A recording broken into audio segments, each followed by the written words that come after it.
Good afternoon, everyone, and welcome to the Green Arrow FPL podcast from Fantasy Football Hub as we look ahead to game weeks 31 and 32.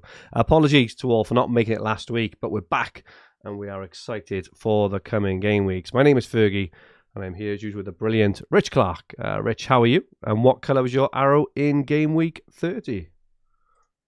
Hi, Fergie. Hi, everyone. Yeah, great to be back. I had a small green arrow last week after a bit of a roller coaster ride, like many people. Feels like we've been away for quite a while with the international break. I've had a holiday up in the north of the country, and that was very nice. But then obviously we've had our free hit since we last broadcast. That was why I was ill last week. Right? Yeah, probably. It's just it brings you down, doesn't it? So yeah, there's been a lot of fantasy football played, and we're just about still standing, and but roughly standing I'm roughly where I was before when we last broadcast. I haven't really moved, went down and then went back up again. So yeah, it's okay. I'm still engaged and I'm still going for it. But who was your transfer in this week, Rich? Yeah, good question. I rolled. I didn't do anything last week with the intention of of waiting a week before bringing Salah in. So had the absolute agonizing watch yesterday of having the commentator scream Salah every 20 seconds. Unbelievable, as he wasn't it? Burned another chance. Yeah, quite incredible. And I can only say that he's the most uncomfortable not own you could possibly ever experience. Incredible. I mean, you just got to get him in. And I'm kicking myself. I think I tweeted out that I was an idiot for not hitting him in, but so be it. It's already been rectified. I think we got away with it, Rich. 7 points does not reflect his performance, and it's. I've always been a fan of Salah. Obviously as a footballer and an FPL asset, but I don't think I realised until really this season just how many chances he creates for himself by his his movement, his clever interplay. How many chances he creates for other people. He just seems to be getting better. He's like a fine wine. He just seems every time he's on the ball, something happens, don't it? And the spaces he creates for himself, they're just out of this world. How he does it time and time again is just insane. What a footballer! The Liverpool as well. Liverpool are a chance creation machine, aren't they? They're putting up. They're getting up towards 3xG per game, which is incredible. And they really are just putting up incredible numbers. They just are so attacking. And his involvement, his personal involvement, just makes him absolute fantasy gold. So, well done if you brought him in last week and you were bold. Most people probably who weren't wildcarding had to take hits to do that, and so it was a tactical decision, team dependent. But if you brought him in, you were very unlucky not to get an absolutely monster haul. He deserved a minimum of like a 15-16 pointer yesterday. He was he was insane, wasn't he? Yeah. And you said we got away with one. I mean, obviously, if you didn't go for Salah, you probably captained Son. He was the most popular captain. He got 20 points. Salah got 14 points. So if you take away the hit for Salah, it's rough. And you've got Son as well. It's like 24 minus 4 versus 20. So it's come out completely even from an actual points perspective for most sides, depending on what side you're on of those two tactics. So yeah, if you didn't get Salah, you've got away with one last week. Spoiler alert as well for you, Rich. We'll talk about it a bit more later. But we both made early transfers last night due to the massive kind of rises in particular that were going on and potential falls. We both ended up bringing the same player, and it's not a player who is kind of on everyone's lips either, is it? But we'll touch on that more in a second. Indeed. I scored 57 points yesterday. The only difference yesterday was I brought in Gusto as my free transfer for Doughty. Obviously, player bringing gets injured. 1 pointer. Hope it's not too bad. I really think he can do really well towards the back end of the season. So I'm probably happy to hold on to him for a couple of weeks. Obviously, the Chelsea players become a lot more prevalent, don't they? In a kind of the final, whatever it would be, the kind of 8th or 6th of the season. And I had Virgil. I benched Gabriel, was kind of last on my bench with 6 points. Did not expect a clean sheet at all. It was a funny old game yesterday. We both watched it from the pub, different pubs. I was very excited. I took a friend and had food, and I was like, oh, really excited for this biggest game of the season. And it was just massive anticlimax. Worst game of the weekend, wasn't it? It was. All the other games were fantastic. I thought the quality of the match itself. Thought Arsenal set up superbly well. Man City tried all different ways. It was a very high quality match, but they just completely,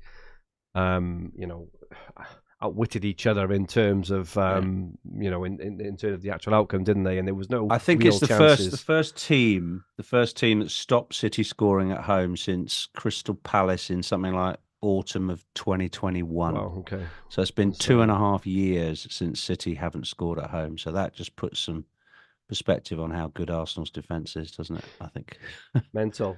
So yeah, you're sat at 242, but you've still got your wild card, Rich. I'm sat at 363k, which is not the best, and I'm going to struggle because I've got no wild card. So I'm kind of playing catch up with no wild card. Hence the hence the fact I'm going to have to take a lot of hits and take out players I don't want to take out. Josh in the chat says, I didn't expect a clean sheet, but weirdly went exactly the way I expected. It's funny how this happens, isn't it? Over the years, we see these massive games, and they do, like, a lot of them do tend to end up sort of 0-0, don't they? When you expect these games, I completely agree with you there, Josh. James Hardin is there. He said, I should have taken your friend to West Ham, Newcastle. I wish I had, James. What a game. Unbelievable. Yeah. And welcome to Clear FPL. Says, I was surprised by how many bench Saka and Gabriel. Brandon is in. Says, hope you feel better, Fergie. I'm feeling much better. Thanks, Brandon. Certainly not the best, still not over it, but we definitely wanted to pod before the weekend. So we've kind of jumped in this evening. Apologies all. I think it's the first green arrow I've missed in 5 years through illness. So apologies. I was really, really rough with flu last week. I couldn't get my head off the pillow for 3 days, but feeling much, much better now. Thank you. Wayne is in. Immortal Technique, Sokan, Bryn, Christian, Romeo, and Ron from San Francisco. Gianni, FPL Jelly, and Musica Pogo says, missed the 0.2 swings last night, was busy drinking.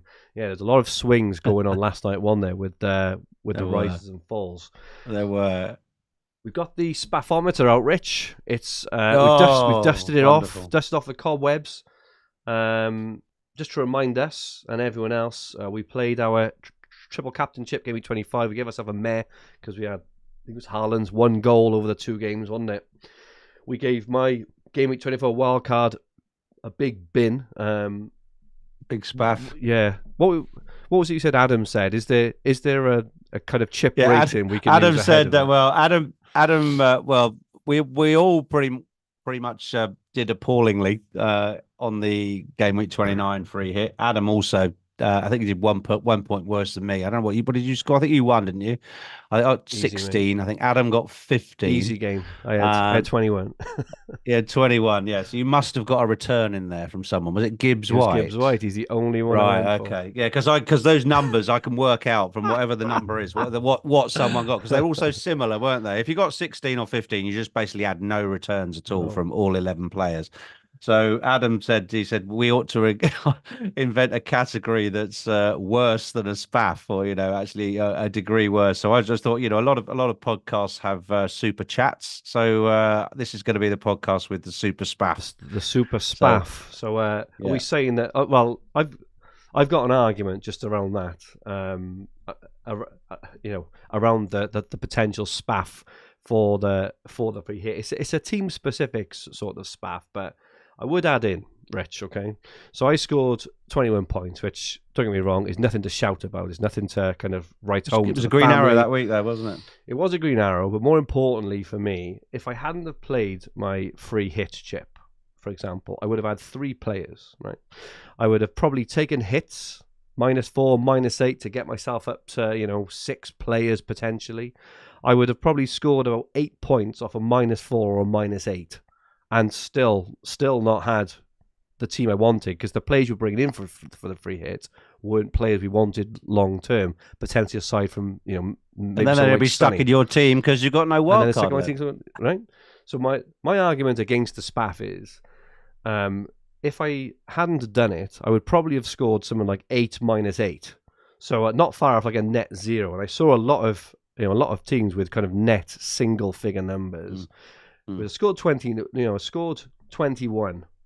And obviously, you know, maintain the integrity of my team going into game week 30. So I want to throw that to the jury, which is the chat, and I want to try and upgrade my spaff to a bin.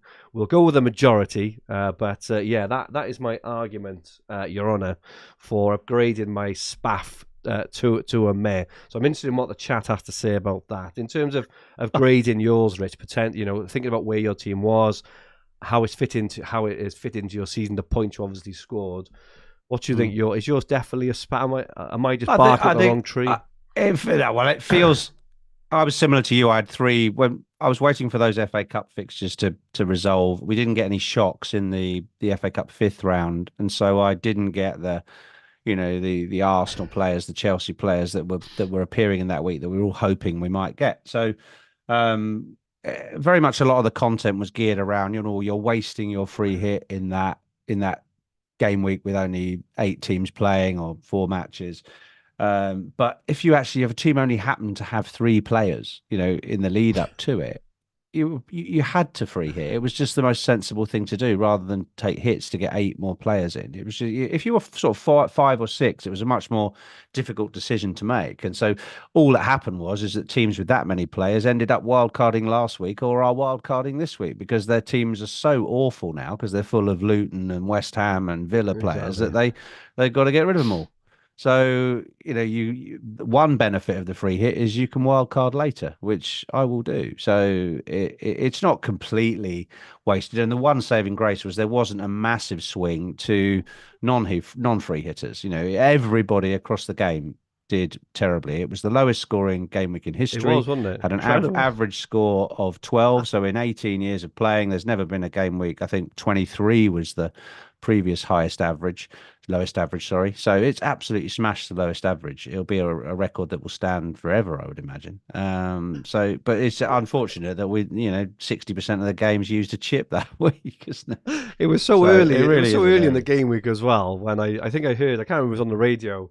There's a penalty, and it was like at the Brentford game, and I'm thinking, Ivan Toney, come on, baby, here we go. I got Wisser as well, and I'm going, Wisser's probably involved. Tony goal. Yeah, exactly. And it just so happens, regular red card, double clean sheet bust inside the. It was unbelievable. But do you know what? Dreadful.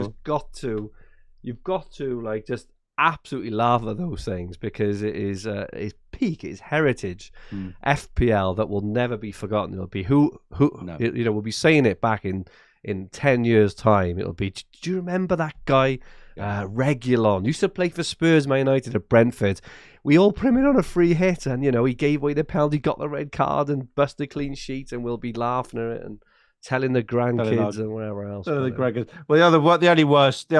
before we move on, the last story to tell was, I was tipping Muniz the whole week. I think he was in my draft on the pod. I thought you had him, Rich. I was coaching him to everybody else through the week, and then at about 11:15, I took him out for Visser and went all in on Brentford, who subsequently lost, and then Muniz was smashed it. And so I don't have him. So I didn't have his points. But yeah, superb. There we go. Love that, mate. We're not getting much sympathy in the chat. No. I think understandably, though, a lot of people are saying things like the heroic doses, the points in 29 are irrelevant. James Harding, valiant argument, but sub 30 points has to be a spaff. The Marky Boy says, saw someone in my league not play the same team as the week before. 3 players got 1 less point than me. Rick says, though, I got the same as you, Fergie, and taking a mate, especially with the team I have now. Josh says, I think in most scenarios, the free 29 was a spaff, but an insignificant one because the best game with 34 teams will be so strong, whatever you do. Wayne Patton says, good case, but it's a spaff. And Josh, I think he says necessary spaff is probably about right. It's that game within the game, innit? Just the things you just have to do. It's almost like a compromise, handshake, move on to the next game week. So I think they're going to be spaffs, mate, in they. But they are. They've got to be really. Unless, you can't. Not with no. I'm going to try and work out some way of making it not such a solid metal grey bin as the thing. There must be maybe a bit of glitter or tinsel around the top or something just to make it not so violently bad. But yeah, great to have you. A Brabantia bin, exactly. Something like that, a posh one. Great to have you all back in the chat. Thanks for all your thoughts.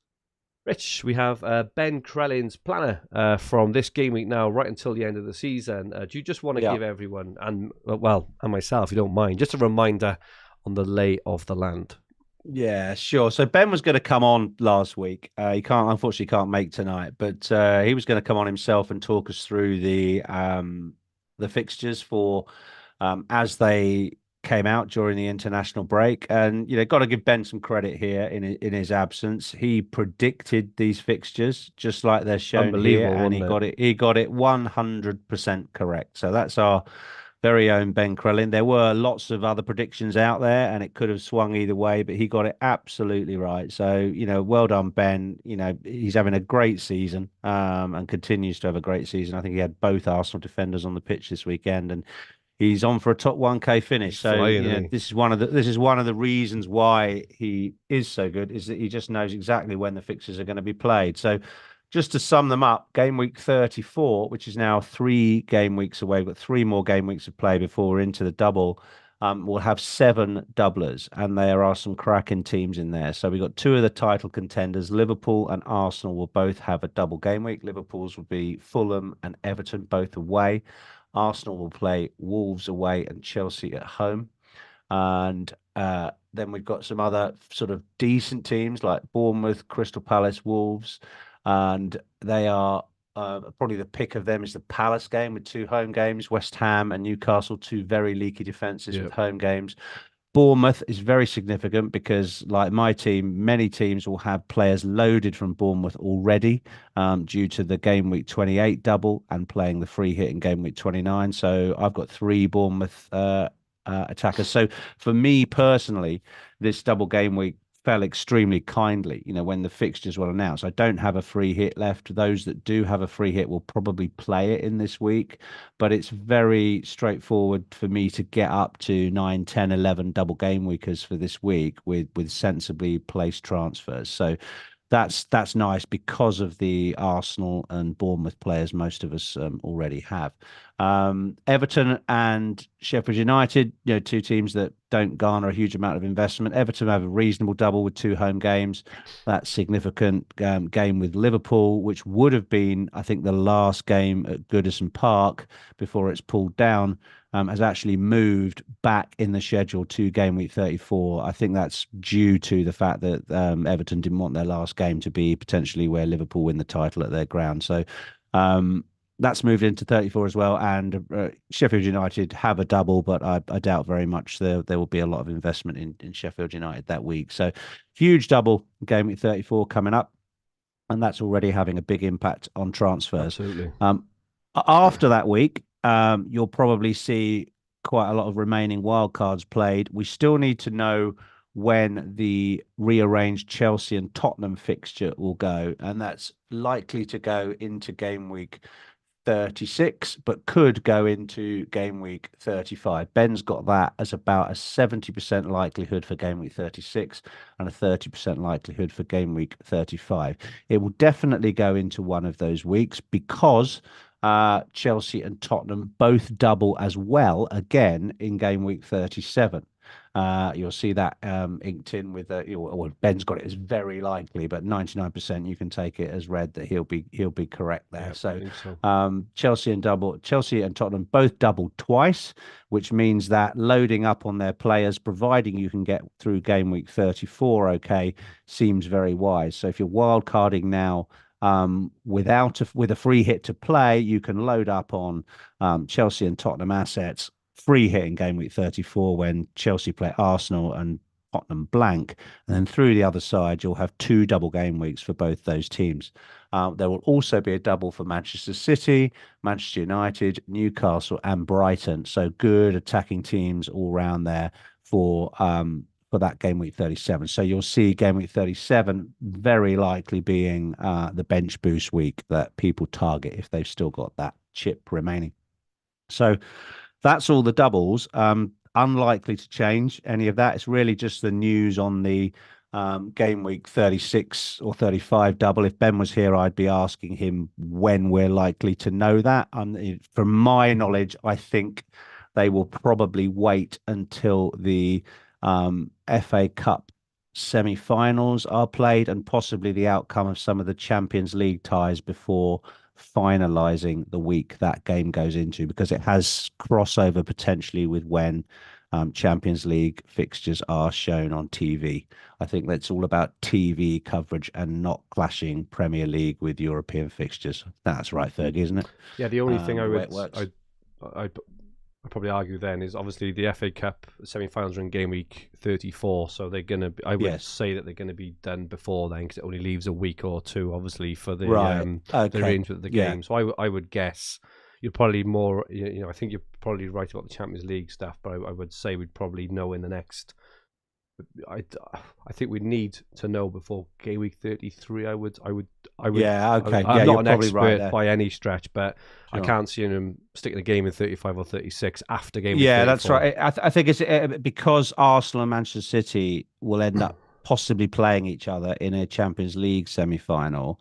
It's all about what night of the week that goes into, which will be in either 35 or 36, that will determine kind of when they'll schedule the fixture. So yeah, you're right. It will have to be done before the semi-finals are played, because it wouldn't give the fans enough notice to play in 35, would it? Yeah. All right. Cool. All right. So that's really the lie of the land. I mean, obviously there's still 3 full weeks of play to go before the double, so it's not all about the double, but it is definitely on people's minds already. I think just to chuck in there, obviously I haven't got my wild card.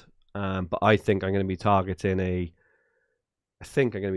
game week 34 bench boost. I think the only downside I've got a couple of Chelsea players, but I've already got 2 Arsenal, 2 Bournemouth, Wolves player, Liverpool players and things, and I just don't fancy trying to plot through all the way through to game week 36 or 37, basically winding my whole season up now. Every transfer I making a transfer for 6 weeks down the line for a bench boost in 37. So I think what I'm going to try and do, because I don't have the wild card, I'm probably going to bench boost now, use my final chip in 34, and then just kind of, completely flip my team around a little bit, I think, somehow. Probably with a lot of hits. I think that's very wise for you, because so I'm just getting a bit of interference in my earphones here. But sorry, bud. Okay, all good. But sorry, mate. I'm just going to take these out. Yep. Reconnect them. Hang on. No worries. I'll read out a couple of comments while we're there. Bryn says, yes, he scored -8 points in the whole of game week 29, which is not the best. Bobby says, I got a double Arsenal clean sheet, predicted 0-0. Well predicted, good stuff. And Claire says, chips, I've only got the triple captain chip left. I'll ask Rich now, Claire, what he thinks about that. Right. Sorry, mate. That was I'm all back now. Yeah, I was just about to comment on your bench boost. I mean, I think you've seen already that teams that wildcarded last week, already picked up an injury to Gusto, already picked up an injury to Lascelles. They're buying these players to carry through to a 37 bench boost, theoretically, plus play doubles.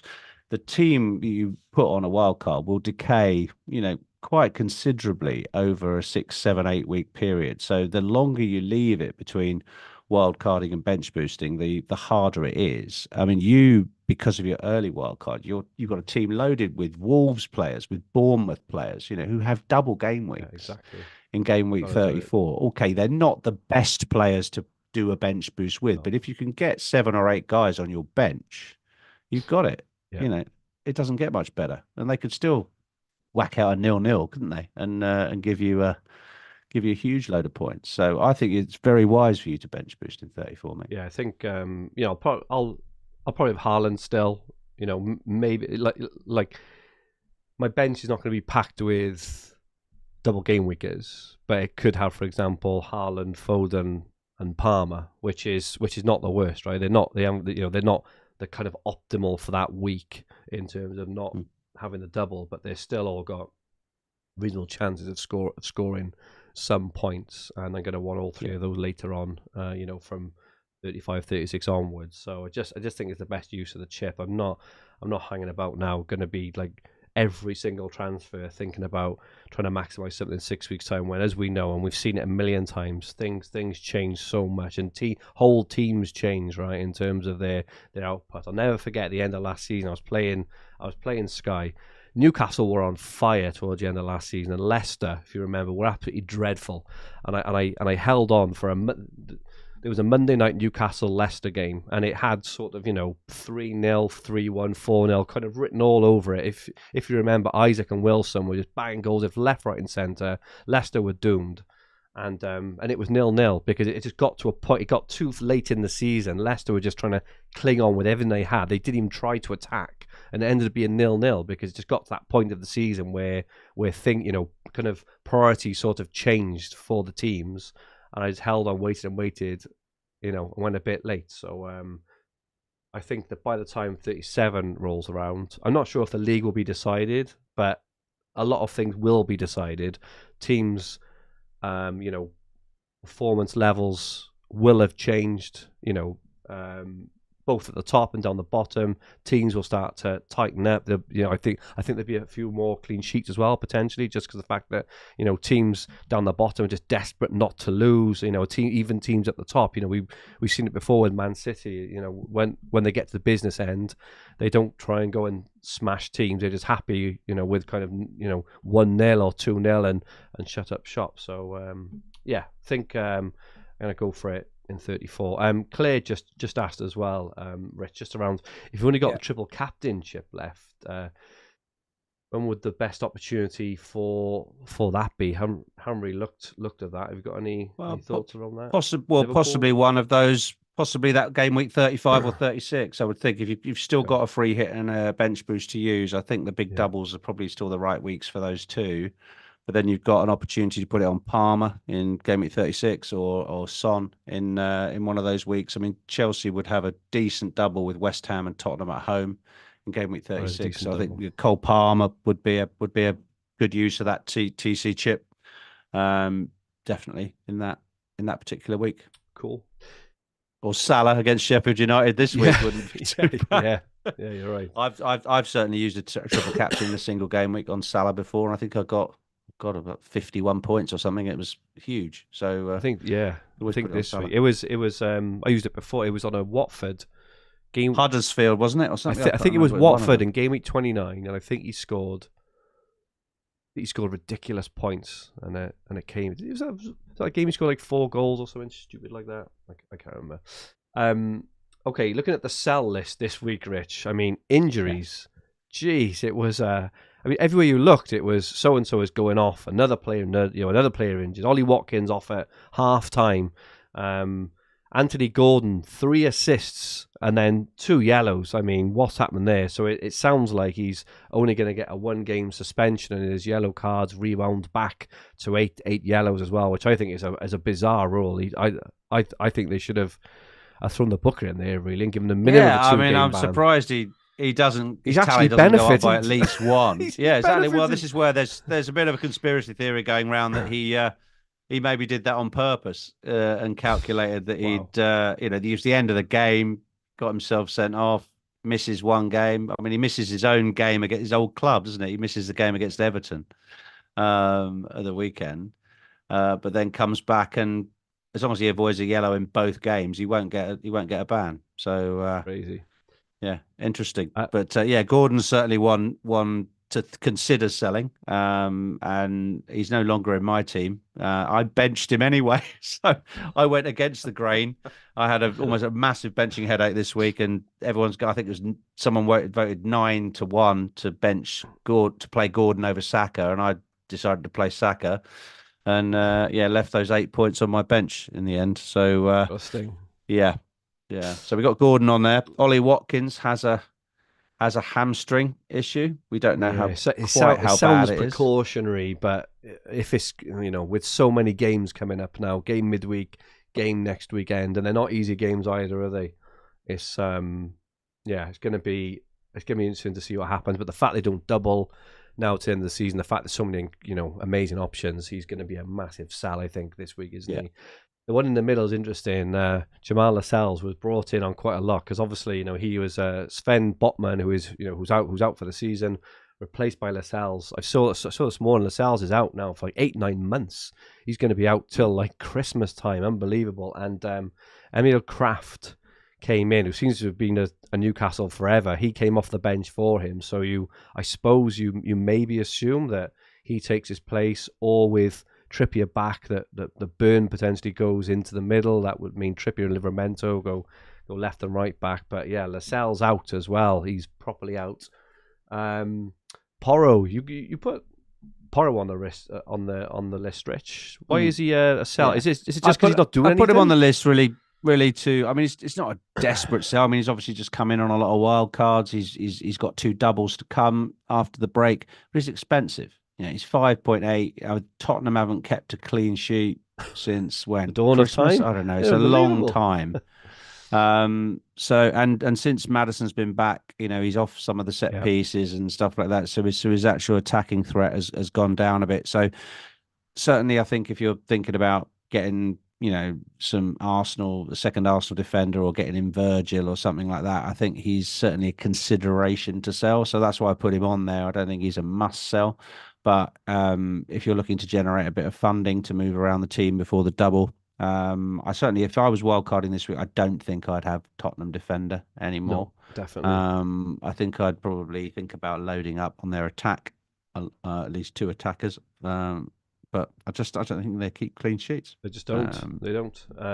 And Alfie Doughty, who was, he's been the talk of the town, haven't he, for like the last kind of 8 or 9 weeks, has finally made your bin list, Rich. He's been so close, but he's flattered to deceive. He just hasn't done it for FPL managers, has he? He hasn't really. And Luton have.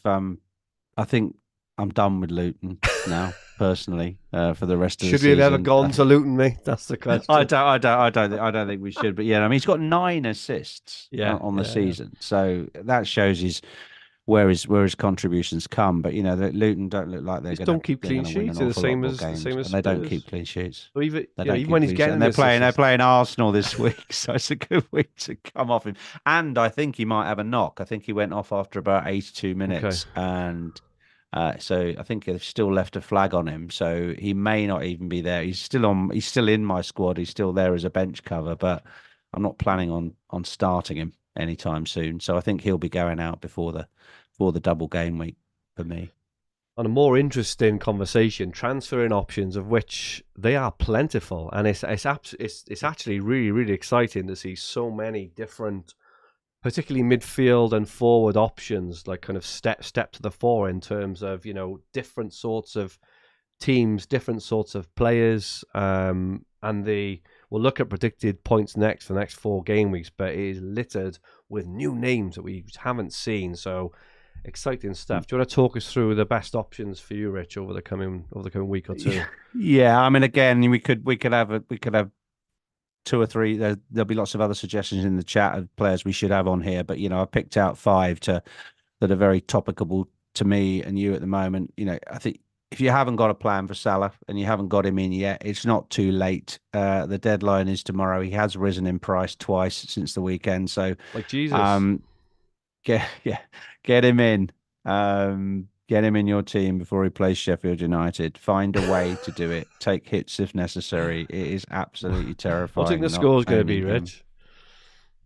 6 or 7. Really? Do you think it's going to be that Newcastle won 8-0, didn't they? I mean, Sheffield United's biggest defeats have been when they were at home. Home to Arsenal, lost 6-0. Home to Newcastle, lost 8-0.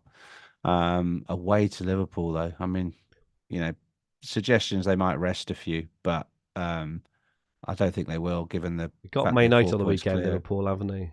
Yeah, You got United on the weekend, but I think they'll go out there, they'll get 3 or 4 up, and then they'll start taking yeah, players off. I think so. They won't do it the other way around and start with a weaker team. I mean, look, Darwin's more of a risk. That's why he's not on here, because I think if he's going to get a rest, it might be this week. So, but yeah, load on Liverpool. So Connor Bradley is another. He's perhaps more of a short-term buy, but again, he got 2 bonus points at the weekend. He was absolutely brilliant against Brighton. Really stood out.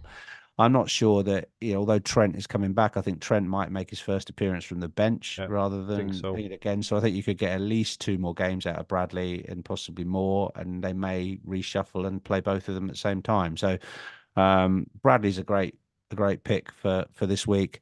And if you want an Arsenal, if you're like me, you've only got 2 Arsenal spots filled, and you're looking to get a third before game week 34. I mean, Odegaard really stood out yesterday as the most forward, attacking central player for Arsenal, and I think he's due. I think he's due a big haul, and I'd love to have him in for Luton this week. But unfortunately, I've already made my transfer. So Odegaard looks like a really good option if you haven't got 3 already. And then on the other side, we can't ignore Alexander Isak. He's back in the team. He's not got any competition from Callum Wilson, possibly for the rest of the season. Stuck away a 15-pointer with a couple of very well-taken penalties. Newcastle can still score goals. They're still putting up a decent amount of XG, particularly at home. They've got Everton next. They've got Tottenham. We talked about Tottenham's leaky defence in the game after that. So two good home games in the next 3, where I expect, wouldn't put Newcastle past doing 4 or 5 goals across those 2 games, and Isak's going to be right in the middle of that. So if you're on wild card this week, Isak really is a great pick. And then I could have put any one of 3 budget enabler strikers in here. I've gone for Mateta, and we were going to play some. Was it you said last night on the text, the Kuna Matata or something? Kuna Mateta. Yeah, so Lion King music on and so on. But yeah, he looks a really good pick for game week 34. He's only 4.9 million. So if like me, you needed Salah money, come down off Watkins, generate about 3.8 million or more. And you can then bring in Mateta, put him on your bench. I was playing with an 8 anyway, so I can go down to a 3-5-2 for 3 weeks, put him on my bench, and then play him in game week 34 for the double. So if you want to go for Cunha instead, Fergie mentioned Cunha earlier in the program. He's 5.4, is he, or 5.5? 5.5, I think, but yeah. Yeah. Okay. So Cunha from Wolves is another budget enabler, and also we can't forget Rodrigo Muniz as well, despite a goal on the weekend. On virtually no free, great volley at the weekend. Scored 8 in 8. So if you are, I think he'll be attractive to people who've got a free hit to play. Yeah, agree with that. Because you're not worried about loading on doublers. Yep. And he's only 4.7 million. So there's so many guys that could have gone on this slide, but the 3 standout enablers, I think, are Cunha, Mateta, and Muniz. In terms of getting in Salah, Rich, so we both had to make some difficult decisions last night. Depending on how teams are set up, depending on how people have got their wild card. So I had to take out Heung-min Son last night, which I didn't like doing at all.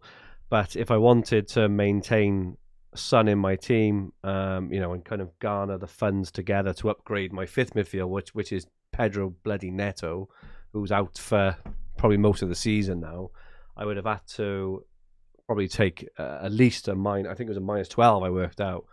Or if I wanted to go from Foden as a minus, it just felt wrong to take out Phil Foden for 8 points just to get in Salah. So it's like, which kind of way do you go? Obviously, Foden is probably a better longer term pick in terms of Son. Obviously, blanks in 34. I can get some back later on. It's not the end of the universe. But yeah, I was forced to take out Son. Otherwise, it was like a -12, and that meant downgrading Virgil to Bradley, which is a very short term move, even though it saves like 2.3 million. It's a very short term move. I think I said to you, didn't I? I said, I think you want to keep hold of Virgil because he's a player that people are trying to get in rather than exactly that. So yeah, I took a hit. it's hard though on who to take out. It's very difficult, is it? Who would have been your one, Rich? Kind of out of the big. Obviously, I took out Saka on my wild card in 24, and that was probably amongst the most pain I felt in FPL in a few years. In all honesty, I don't. Hoping Son doesn't do quite the same. But which of the big guns would you sacrifice for Salah out of Salah? I'll sacrifice any of them in order to make sure I got him in this week. Yeah. So I wouldn't not get him in because I'm okay with everybody. But I've now got a midfield that I'm happy to run with right up until game week 34, and I'm going to keep the key players in there. I'm going to play a 35 wild card, which is going to be a popular strategy. Yeah. So I'm going to get through the double, but I'm not going to sell Palmer and I'm not going to sell Son because I'm going to play a wild card, and to get them back in would cost me an extra 1.5 million that I've got in accrued value. I got Palmer for 4.9 and I got Son back for 9.6, and he's now 10.1, possibly going to 10.2. That 1.6 when I come to wild card is going to be very important to get a bench boost team together for game week 37. So 2 of my bench positions in game week 34 are already going to be taken up by Palmer and Son. So really piecing together who goes next is then the next decision. So Saka stays, he's got a double. Salah stays because he's got a double. My other 2 choices are, do I lose, when do I lose Phil Foden? All right.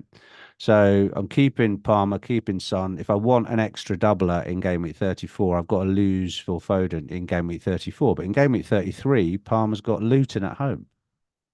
Sorry, so Foden's got Luton at home. I want him for that fixture. Now, you could say, oh, he might get rested because of the Champions League. Well, anyone might get rested because of the Champions League. So I'd rather have him when he's something of a differential over people that haven't got him in their team. So I'm going to keep Foden right up until 34. The other thing is Foden hasn't gone up much in price. So I got Foden for 7.9. He's 8.1 now. So sell him for 8 and get him back for maybe 8. So he doesn't have that same impact buying him back after the wild card. So I will lose Foden, possibly for someone like Luis Diaz or something in game week 34, just to get the extra doubler.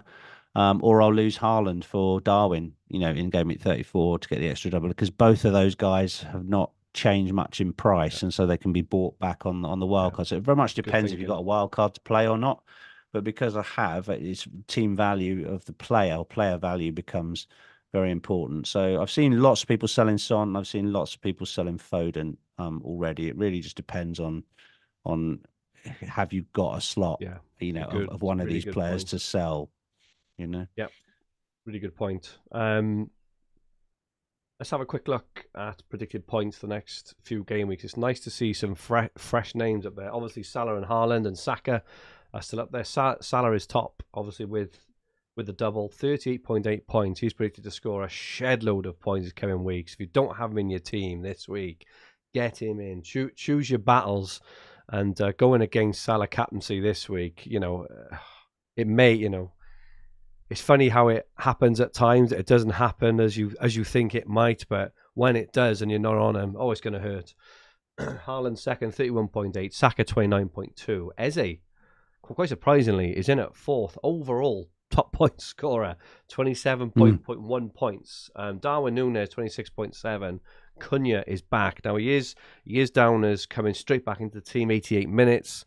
He didn't play on the weekend, which is why probably we haven't been talking about him as much as we probably would had he played, because just before he got injured, that boy was on fire. Cunha, he looks great. Craig in the chat put a Cunha Mateta. Who would have thought, Rich, that we may have Cunha and Mateta? That is a fantasy team name for next year. Brilliant. Get that on your team name. Great. But Cunha is in there, 26.3. Luis Diaz, who has looked fantastic these last few game weeks. I own him in another fantasy format, so I always tend to watch the players a bit more who I own. He's dangerous. He was a whisker from scoring a second goal yesterday. He is a fabulous footballer, Luis Diaz. 26.1. Solanke 25.8. Havertz 7.2 million, 25 points. He seems to have just got that number 9 spot at the moment, Havertz, doesn't he? And he's playing really well. Obviously, the game on the weekend was a bit of an anomaly. We can probably kind of write that off for all players really. Odegaard, who you mentioned, Rich, is up there as well, 25. Nicholas Jackson with Chelsea's fixtures is up as well, 24.4. Martinelli 24. Tony 23.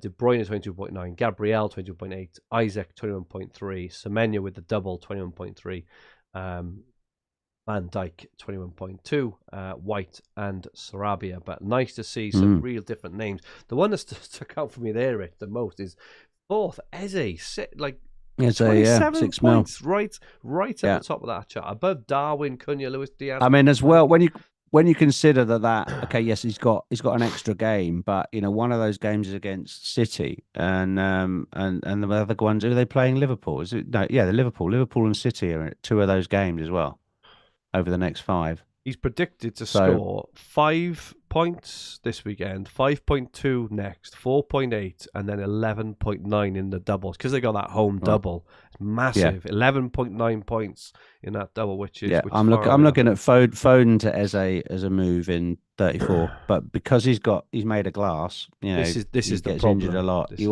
don't want to buy him 4 weeks before his double. Definitely not. It's a really that's a really good point.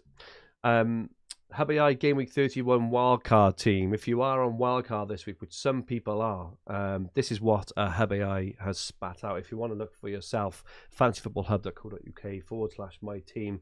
It'll show you the best free hit and the best wildcard. This is updated regularly throughout the day, automatically.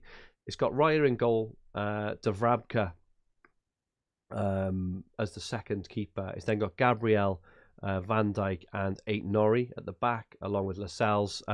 Lascelles is only showing as 50%, I think it was, as injured in FPL. We know now that he's going to be out, so obviously don't do Lascelles. But he's only 3.9 million, so you need to find someone of that kind of similar volume there. And Branthwaite from Everton, who Everton finished the season off quite well. Salah, Son, Saka, Palmer, and Garnacho across the midfield. Probably self-explanatory, I think, but especially the first 4, and Garnacho will double later on, and then Haaland, Darwin, and Solanke up top. Looks like a pretty good team, I think. Obviously, Lascelles is the one which you may have to change, and the Hubby. You could probably just put something like Chris Richards in there from Palace for the same sort of price, couldn't you? 3.9, same price. Got a double coming, just to have that bench spot there, and the Branthwaite for the other one. Yeah, it's a strong team. I mean, it's not dissimilar to a lot of teams. Isaac's not there. He could come later though, couldn't he? After Darwin's double. Yeah. And I really like it. I really like the Virgil pick. You got your pick of Nori at the back there. Raya, and the double Arsenal defense is maintained because their defense is so good. That's why it's probably still pushing the Liverpool folks into attack and concentrate on their attack more. But the Arsenal side of things, I think you're better off with the defenders. I mean, there's no City in there. That's probably so they don't double for a while, isn't it? Yeah, they'll be brought in later. This wildcard team is quite heavily focused from 31 to 35, and then obviously it'll evolve then, won't it? As you use your transfers, then it'll think about bringing it in later. But yeah, so I mean, it's a solid base, right? Pretty good. Absolutely, yeah, no, really good team. And good to see Solanke, still making it. Still there, mate. He's been in for a while for a lot of people, and scored again. Still doing well. Fixtures are still nice. I think we've only got one tough fixture before 34. So yeah, I'm quite happy to hold Solanke as a non-wild carder. But yeah, the wild card last week did well. A lot of wild carders in game weeks 24 to 28, didn't go so well for them. But it's a good week for a lot of wild carders, despite a couple of injury issues. It's just been a better week. So things could be turning if you still got the chip. The only good thing that I've got from my wildcard 24, and it's inadvertent, it's not even planned, is I've got Nori and Virgil So that back three is my back three at the moment, which is nice, but it certainly wasn't planned that way. It just so happened that that's kind of how it's panned out. So the only I think the ones I'm missing there. I don't have Son now. I don't have Darwin, and I've still got Neto as the keeper, who is he's kind of rumored to be I'm dropped any minute. I'm on Neto as well, and I still have Turner. DL, mate. Tina Turner. Yeah, no, absolutely. I've honestly, I've got to get Raya in somehow, and hopefully I can free up a slot to get him in before game week 34. But don't want to rely on Neto beyond this week. I think because I think if you get another howler and he'll get taken out. I think probably got one more game in him. I think so. Fingers crossed. Let's look at the captain for this game week. Hub Predictor actually has Haaland top 8.5 points this week. Home to Villa?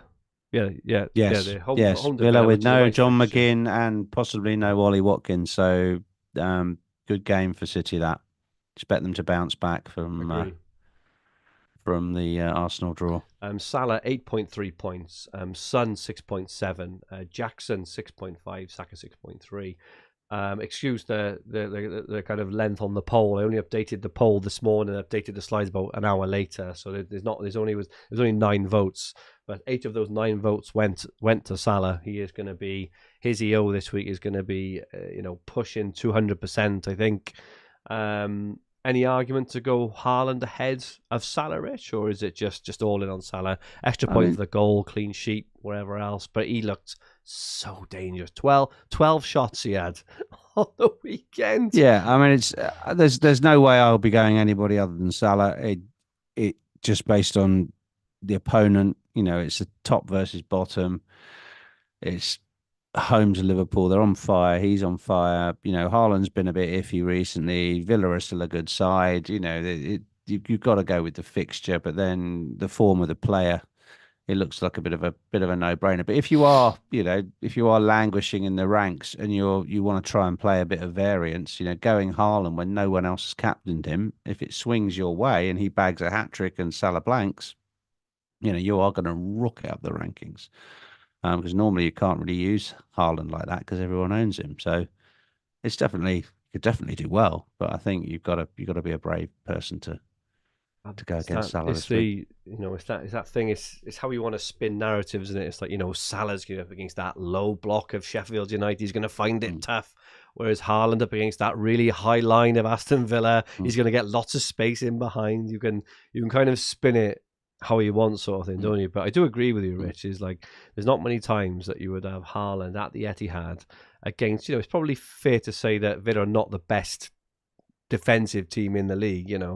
As a real differential, he's probably going to be, maybe 110% and 115% EO. Maybe Salah's going to be maybe not even that. People are selling him on wildcards because of his lack of doubles. Wow. Okay. Interesting.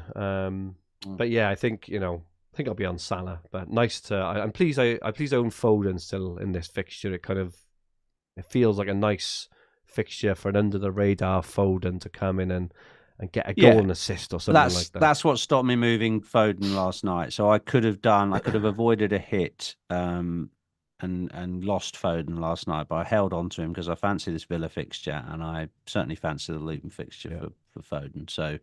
Yeah, good to go. Again, if you've got 2 City attackers, you've got a bigger route to some of the points from the goals and stuff. So I like that. But and just good stuff. And just a quick look ahead, Rich. Quickly, obviously we're not here now for the rest of this week. At game week 32, top of the pile is Haaland, who is away to Crystal Palace in game week 32.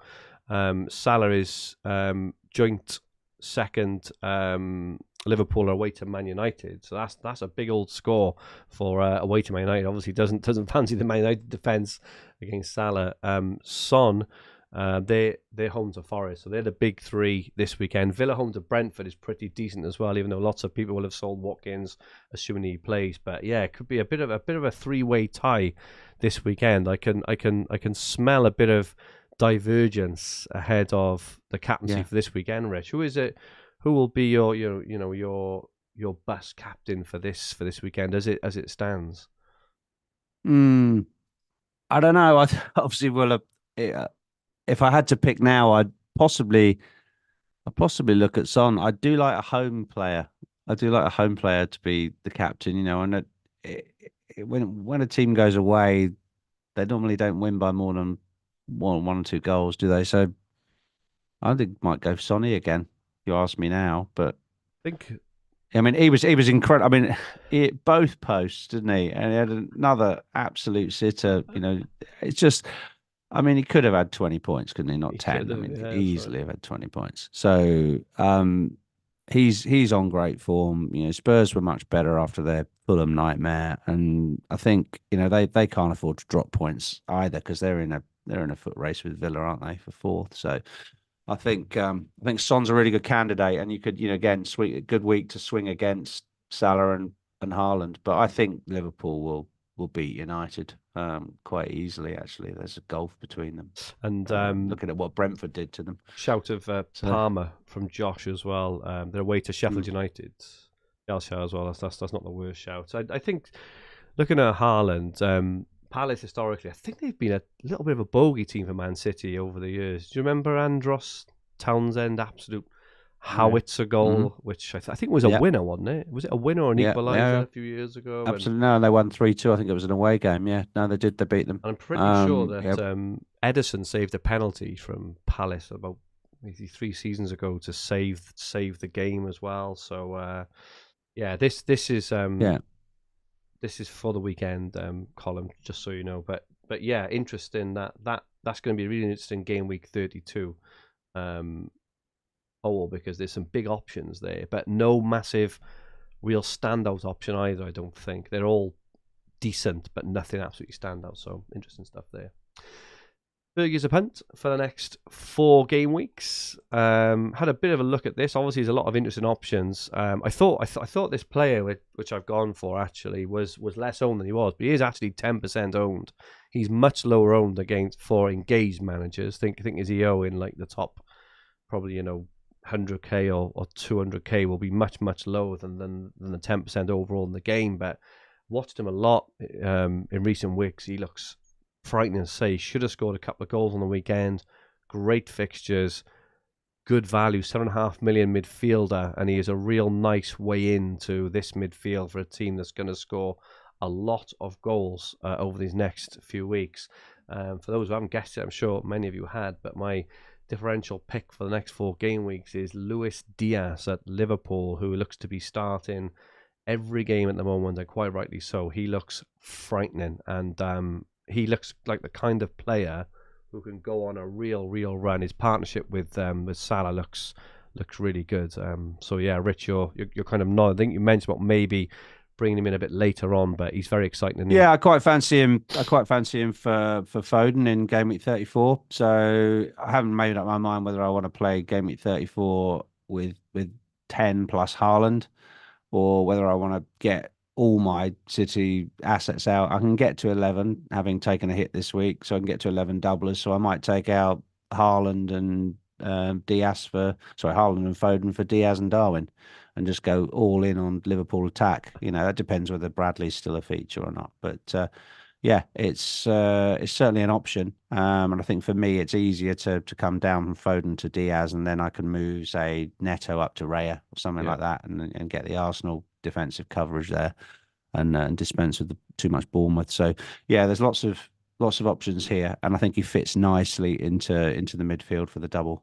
For the short term, and actually, if you're just going to do a 3 week on him and then wild card away from it, you've got 3 home, 4 games in 5. No, is it? 5 games in 4 weeks, and load of home games as well. So looks really nice. It's not very often you can get an affordable front 3 from a top 3 team that you think are going to play. But imagine if you can grab Diaz, Nunes, and Salah over these next few game weeks. Basically, every time Liverpool score, you're going to be in the points. You're going to have either a goal or assist, or the goal and assist. So yeah, he looks really good. Good punt, Ferg. Let's have a quick look, Rich, at our team for the coming game week. Now, both of us have made our transfers already. You've got your team pre-transfer on screen. Do you want to talk through your thoughts for the coming week? Yeah, mate. made my transfers last night because Watkins was going down in price. Salah was going up in price again. So Watkins left the team for Mateta. You've heard us talking Mateta up on this pod. So really, he's gonna warm the bench for the next 3 weeks. He's okay to play this week. I think you might even be playing him, but yeah, he's going to go on the bench against Bournemouth. And Salah comes in to the midfield for the suspended Anthony Gordon. So I've lost Anthony Gordon.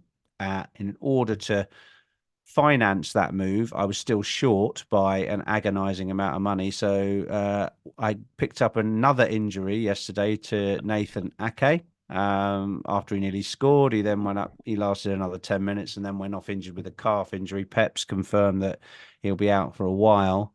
So I've lost my City defender, and I took the opportunity to come off Ake and bring in Connor Bradley. It's short term, but I wanted to not go into that Sheffield United fixture with just one Liverpool. So Bradley's come in for Ake, left me $500,000 in the bank, and I've got Bradley and Salah and Mateta joining the team. So my team will be Neto in goal, Gabriel at home to Luton, Zabanya at home to his Palace, is it? Yeah. So I've got 2 Bournemouth, and then I've got Bradley. I'll have Son, who I've kept, Saka, who's home to Luton, Palmer, who's away to Sheffield United, and Foden home to Villa. And then just Solanke and Haaland up front. So 3-5-2 looks really strong.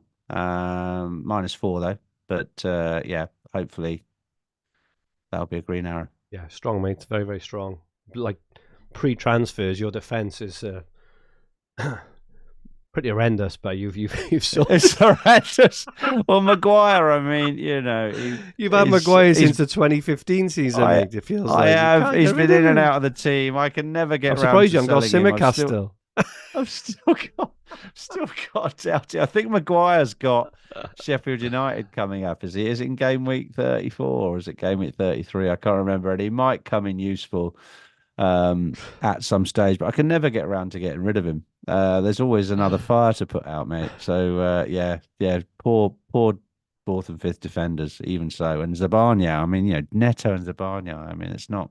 That was not great, is it? That was a tough double clean sheet bust on the weekend for you, Rich. I bet it was late, wasn't it? Like 87th minute or so. Fortunately, I was busy with a family meal. I wasn't monitoring the thing, but yeah, I hate those sort of clinging on in the last 5 minutes for a cleanie, and then it gets busted after 85 minutes. Yeah. Yeah, Beto ruined your weekend.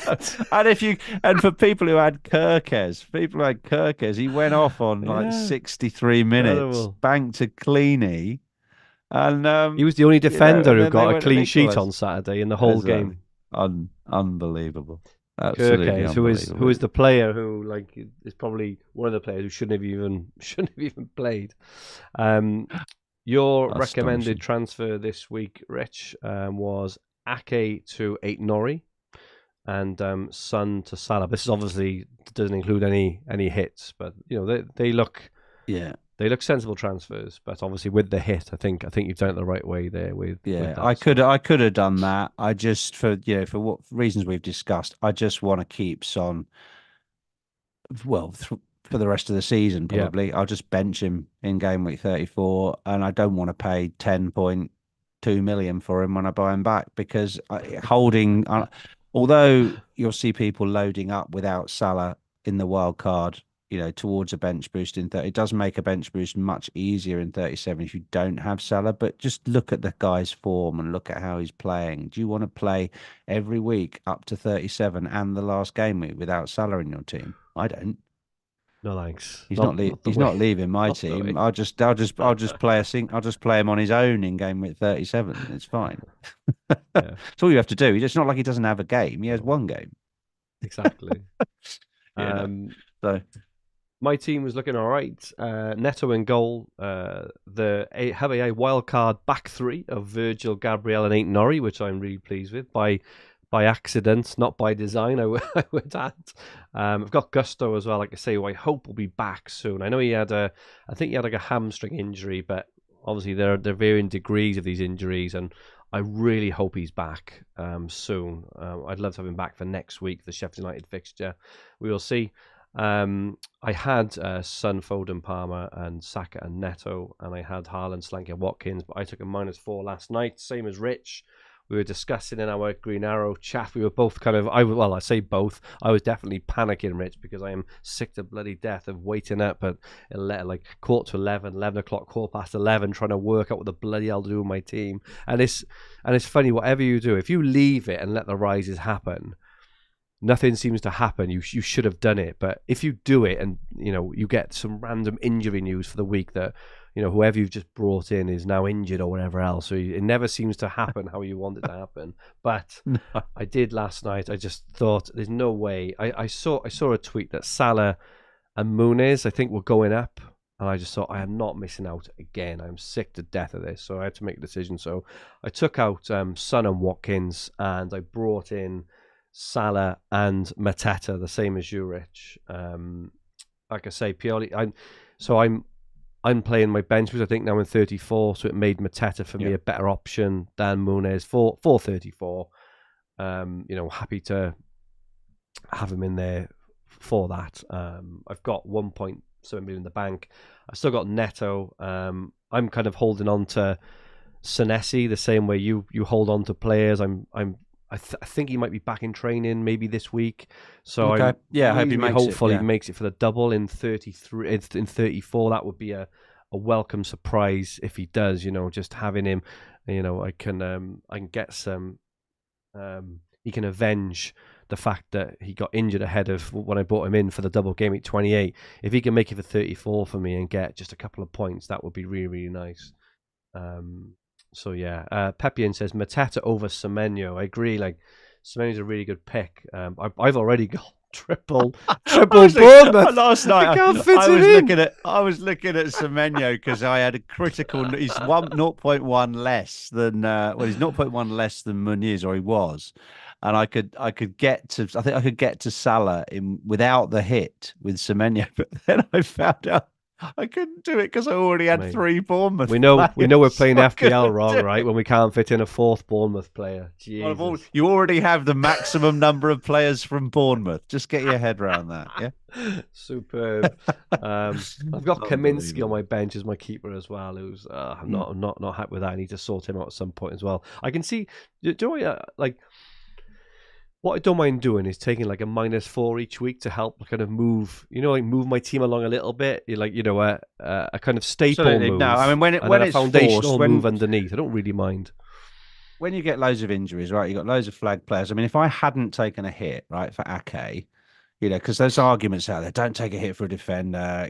Play Doughty away at Arsenal or Maguire at home to Liverpool. You've got to get rid of Ake, right? You've got to. You can't. It's nothing. They're not going to get anything out of those games, are they? Your backup guys. So you've got to. When you're dealt those cards, just improve the team, get the team healthy, ditch the suspended guys, ditch the injured guys, and keep the dross on the bench rather than have to play them. So and you're saving a bit of cash as well, there. And and on the upside, you get a bit of cash sorted out. You increase your double quote. I've increased my double quote. I've got 8 doublers already and 3 transfers to come. So you've got a bit more flexibility now for game week 34. And you just go with it. Hopefully it gets washed away with a massive Liverpool victory on Thursday. We'll see. My recommended single transfer would have been Watkins to Darwin, which is, hard to argue with really. It's going to be not a nice own. It's just it's funny with Darwin, like not owning him now, it's going to be a horrible watch.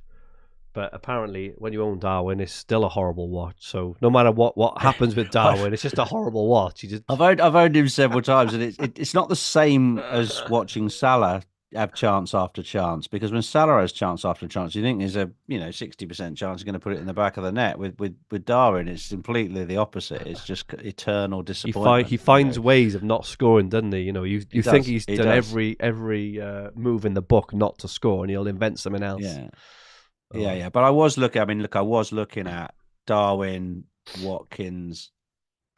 Watkins out for Darwin, Foden out for Salah, and Ake out for Bradley. I could have had Bradley, Darwin, and Salah, but I'd have had to lose Foden and keep Gordon on the bench for his suspension. So I could have done it that way, and then had Gordon back for the Spurs game. But I just thought, I want Foden for Luton. I think Foden could smash it against Luton and Villa. So and he came off after 62 minutes. We did play 90 minutes for England twice. So I think that's why he was a little bit tired at the weekend. And I think he'll play against Villa. It'll be a nice game for him. So fingers crossed, the patience with Foden will pay off. Good stuff. And that is it from us for this week. Thank you so much to everyone who joined in the chat. Those who watch it back and those listening on the podcast version, your support is very, very much appreciated. Just to note, we're not going to be back now this week. I've got a couple of days away with my sons. We're actually doing a Spurs stadium tour later on this week. Are you going up and you're going to go up high and do that thing up high with the golden cockerel and stuff? I'm not sure. I don't Skywalk. Is it called? I don't think so. Just because I'm not a fan of heights, but my boy's even worse. My boy's even worse than me. So, but yeah, we're having a couple of days in London. We try and do quite a few stadium tours. We did the Chelsea one last time, actually. The last time we went, which is interesting, and we've done like Man City and Liverpool and things like that. So yeah, we've been to the new Spurs stadium to watch a friendly. But this is the first time we're going to do the tour, so we're really, really excited about that. So yeah, nice one, mate. Have a good one. No, make the most of the half term. Thank you. Thank you, Rich, for joining me. Where can people get hold of you? At Rich Clarke FPL on X or Twitter.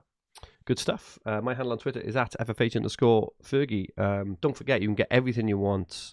Predicted points, my team, recommended transfers, mini leagues, anything you want. fantasyfootballhub.co.uk. Link in the description below. 7-day free trial, 30% off still. We've got some amazing new features coming soon as well. We're so excited to share them with you. Absolutely buzzing for that. They are coming very, very soon. This podcast and video, the Fantasy Football Hub YouTube channel with the podcast versions available on all major podcast platforms. If you like what you watched, press the like button. It'd be great if you could. And remember to subscribe to the channel in the bottom right-hand corner of the screen. If you enjoyed your listen, please rate the podcast and leave a comment. We really, really appreciate it. We'll be back next week. We'll be looking ahead to game week 33, and then we'll be back sequentially right through until the end of the season. We're very excited, hoping to have a couple of guests on again before the end of the season too. In the meantime, we hope you have a great game week 31 and game week 32. And may all your arrows be green. Good night all.